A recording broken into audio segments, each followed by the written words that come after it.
নমস্কার, আমি নূপুর। আজকে চলে এসেছি জন্মাষ্টমীর দিন গোপালের ভোগ নিয়ে। গোপালের ভোগে বানালাম নারকোলের নাড়ু, তালের বড়া আর তালের মালপোয়া। সাজানো হয়ে গেছে ভোগ আমার, কিন্তু আমি এগুলো কিভাবে বানালাম চলুন আপনাদের সঙ্গে একটু শেয়ার করি। চলুন তাহলে দেখি। আমি তালের মালপোয়া বানানোর জন্য তালের পাপটা বার করে নিয়েছিলাম আগেই। এবার সেটা আমি 2 হাতা মতন নিয়ে নিয়েছি। এর মধ্যে দিলাম আমি 1/2 কাপ সুজি, আর আমি দেব 2 কাপ না 1.5 কাপ মতন ময়দা। 1.5 কাপ মতন ময়দা দিয়ে ওর মধ্যে এবার আমি দিয়ে দেব 1 কাপ চিনি, না তার থেকে একটু কম চিনি দিলাম আমি। হ্যাঁ, কারণ এটা আমি আর রসে ভেজাবো না, এইখানেই আমি চিনিটা দিয়ে দিলাম। শুকনো মালপোয়া করব। আর দিলাম 2 চামচ মতন নারকোলের কোড়া। এবার এটাকে আমি ভালো করে মিশিয়ে নিচ্ছি। এরপরে আমি দিয়ে দিয়েছিলাম 1 চিমটে নুন। মিষ্টি জিনিসে একটু নুন দিলে চিনির ব্যালেন্সটা খুব ভালো হয়। তো তারপরে দিলাম আমি 2 কাপ মতন দুধ, আর ভাজা মৌরি একটু গুঁড়ো করে রেখেছিলাম সেটাও দিয়ে দিলাম। দিয়ে এবার আমি এটাকে ভালো করে মিক্সড করে নেব। খুব ভালো করে ফাটাতে হবে। দেখুন আমি ফাটিয়ে নিয়েছি সুন্দর করে। এরপরে দিয়ে দেব 1 চিমটে বেকিং সোডা আর 1 চিমটে বেকিং পাউডার দিয়ে ভালো করে ফাটিয়ে এটা আমি এখন 10-15 মিনিটের জন্য রেস্টে রেখে দেবো, কারণ সুজিটা আছে, সুজিটা ততক্ষণে ফুলে যাবে। এই দেখুন 15 মিনিট পর চলে এসেছি আমি। এরপরে দিয়ে দিলাম একটু এলাচ কুটে, আমি সুন্দর গন্ধ বেরোবে বলে দিয়ে দিলাম। ওদিকে আমি কড়াই বসিয়ে দিয়েছি, তেল গরম হয়ে গেছে।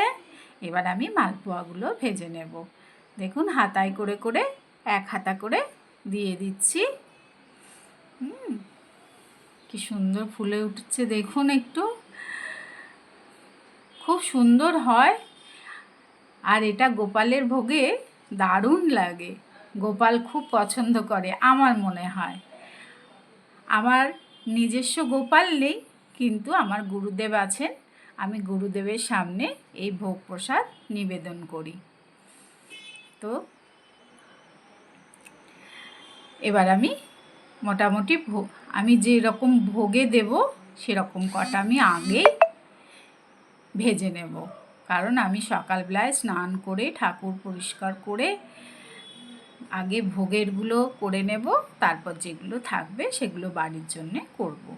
তো ভোগের জন্যে আমি কিছুটা ওই জন্য আগেই মালপোয়াগুলো ভেজে নিচ্ছি। ওদিকে আমি তালের বড়ার জন্য একটা ব্যাটার করে রেখেছি, ওটা আর আপনাদের দেখানো হয়নি।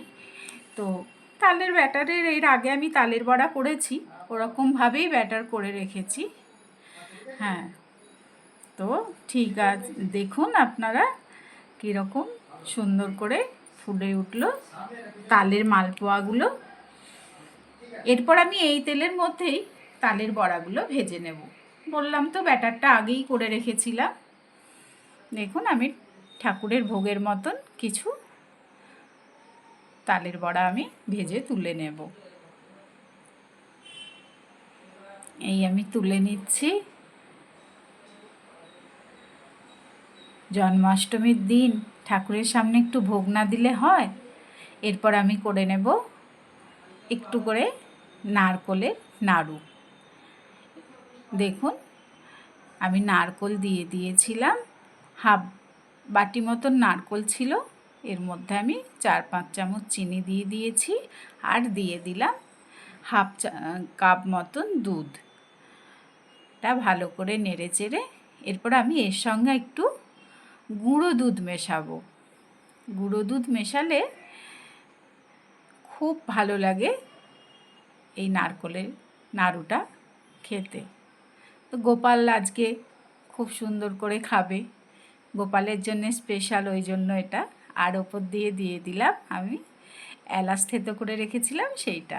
দেখুন শুকনো শুকনো হয়ে গেছে, আট হয়ে গেছে। এরপর আমি ওটাকে নামিয়ে নেব। নামিয়ে একটা প্লেটে ঠান্ডা করতে দিয়েছিলাম, দিয়ে এবার ওটাকে আমি গোল গোল করে নাড়ুর মতো পাকিয়ে নিচ্ছি। সকালবেলা উঠে স্নান টান সেরে সব পরিষ্কার করে ঠাকুরের কাজ করতে ভালোই লাগে, কি বলেন? এবার আমি ভোগগুলো সব সাজিয়ে নেব।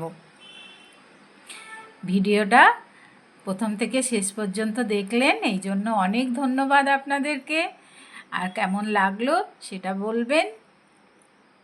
ফেসবুক থেকে দেখলে লাইক কমেন্ট শেয়ার করবেন, আর যদি ইউটিউব থেকে দেখে থাকেন তাহলে আমার ছোট্ট চ্যানেলটিকে সাবস্ক্রাইব করে দেওয়ার অনুরোধ রইল। শুভ জন্মাষ্টমী আবার বলছি। ভালো থাকবেন সবাই, সাবধানে থাকবেন। আবার দেখা হবে।